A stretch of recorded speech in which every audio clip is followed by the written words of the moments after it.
విచిత్రం ఏమిటంటే చేపలకున్న ధైర్యం, పక్షులకున్న తెగింపు, చెట్లను చూసి తెలుసుకునే ఆలోచన ఇక్కడ మనిషికి లేవు.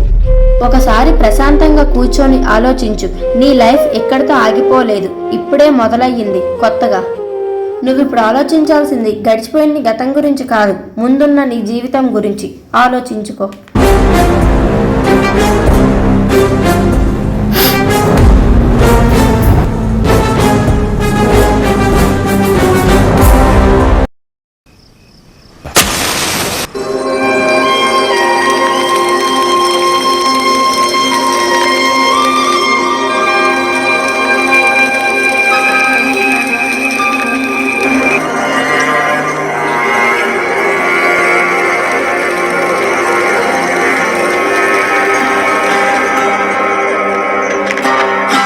అది స్కూల్ విడిచిపెట్టారు నాన్న. ఏమైంది నాన్న? ఏం ఆలోచిస్తాను? ఏం లేదమ్మా. అసలు ప్రామిస్ అంటే ఏంటి? ప్రామిస్ అంటే మన ఇచ్చిన మాట కట్టుబడి ఉండాలి. ఆ మాట తప్పామంటే ప్యాన్ ఉన్నా నేనట్టే. అయితే నేను కూడా స్కూల్లో ఒక ప్రామిస్ చేశానమ్మా. అవునా? అదేంటిది?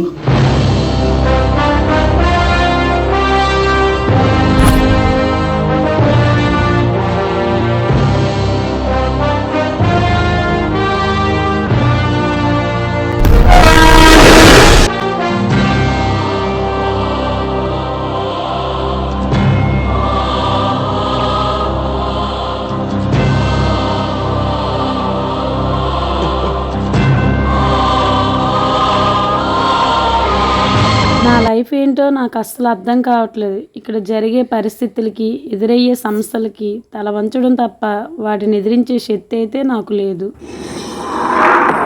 కొండలను సైతం పిండి చేసే హనుమంతుడికి కూడా తన శక్తి ఏంటో తనకు తెలియదు.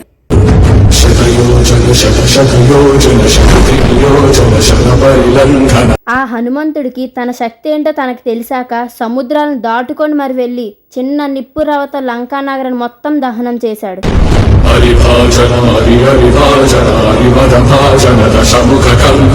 ఇప్పుడు నువ్వు కూడా అంతే. నీ మౌనాన్ని వెనక్కి నెట్టి ధైర్యంగా ముందుకు అడిగేసి చూడు. ఆ హనుమంతుడిలా నీ శక్తి ఏంటో నీకు తెలుస్తుంది.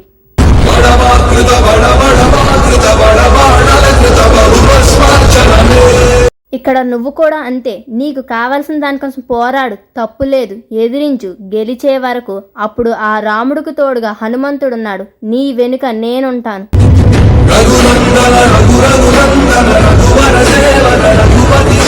పాపం ఎంత బలవంతమైనదైనా చివరికి గెలిచేది మాత్రం ధర్మమే.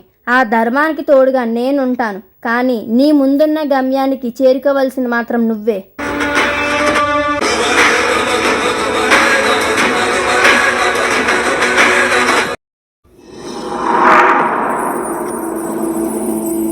నాతో ఏం మాట్లాడాలి? నన్నెందుకు రమ్మన్నట్టు? నీకు నాటు చేరామంటే అర్థం ఏంటో తెలుసా? ఏ పరిస్థితిలోనైనా కట్టుకున్న భార్యని, పట్టుకున్న చెయ్యిని ఎప్పటికీ విడిచిపెట్టను నన్ను. కానీ నా భర్త మాత్రం నా చెయ్యి విడిచి నీ చెయ్యి పట్టుకోవాలనుకుంటున్నాడు. నిజానికి నా బంధం ఆరుబయట దీపం లాంటిది. ఆరిపోకూడదనే చేతులు అడ్డు పెడుతున్నా. కానీ అదే దీపం నా చేతులు కాలుస్తుందని అనుకోలేదు.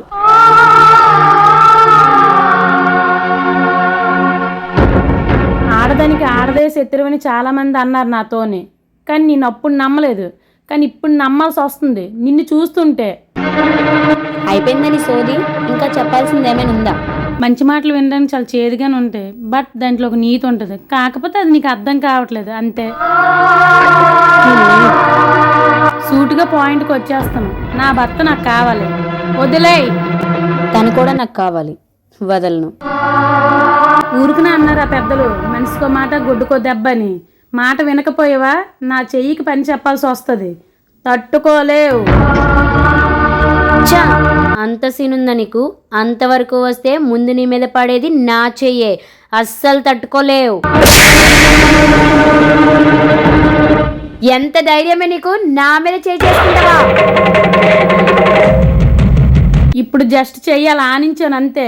గట్టిగా కొట్టానా గోబు గాబరెక్కిపోతుంది. కపట ప్రేమ విషయం కన్నా ప్రమాదకారం. పెళ్ళైన మగవాడుతున్న ప్రేమ అనే నాటకం దేనికి? తన వెనకతను నా ఆస్తి కోసమా? అవునే, నాది కపట ప్రేమే. నాకు కావాల్సింది తను కాదు, తన వెనకాలన్న ఆస్తి. ఈ విషయం నువ్వు తనతో చెప్పగలవా? ఈ ప్రేమ నిజం కాదు అబద్ధమని ప్రూవ్ చేయగలవా? చేయగలవా? చెయ్యగలను. అవునా? ఎలా? ఇలా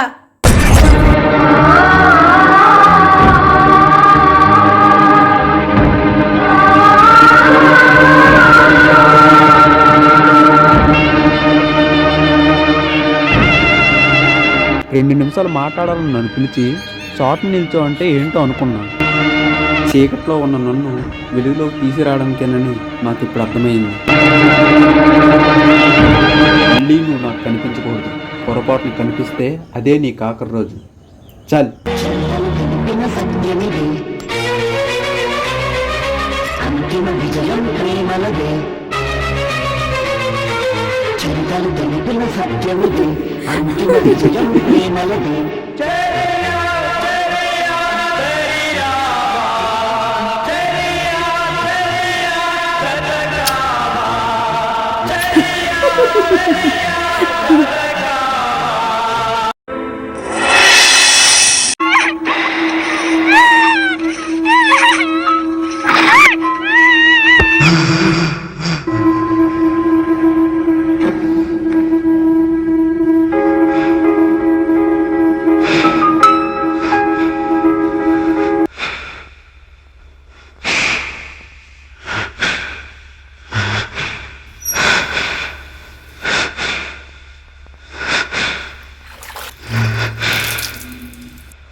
నా సర్వస్వము అనుకున్న నా భార్య చనిపోయాక నా కూతురి నా ప్రపంచము అనుకున్నా.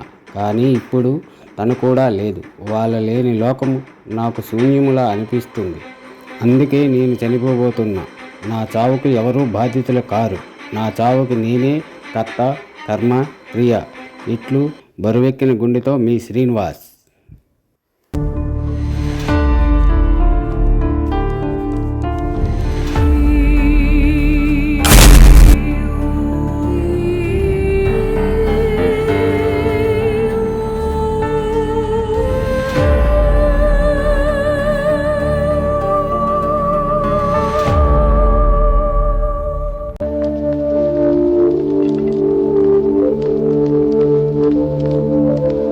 అంకుల్, గడిచిపోయిన గతం గురించి ఆలోచిస్తూ ఉంటే బాధ అనేది పెరుగుతుంది. అదే గతాన్ని మరిచి ముందుకు అడుగు వేసి చూడండి, మీ లైఫ్కు అర్థం తెలుస్తుంది. దారము తెగిన గాలిపటములాగా అయిపోయింది నా బ్రతుకు. దారం ఉన్నంత వరకే దానికి విలువ. ఆ దారం తెగిన నాడు దానికి నో వాల్యూ, నో ఐడెంటిటీ. నా బ్రతుకు కూడా అంతే.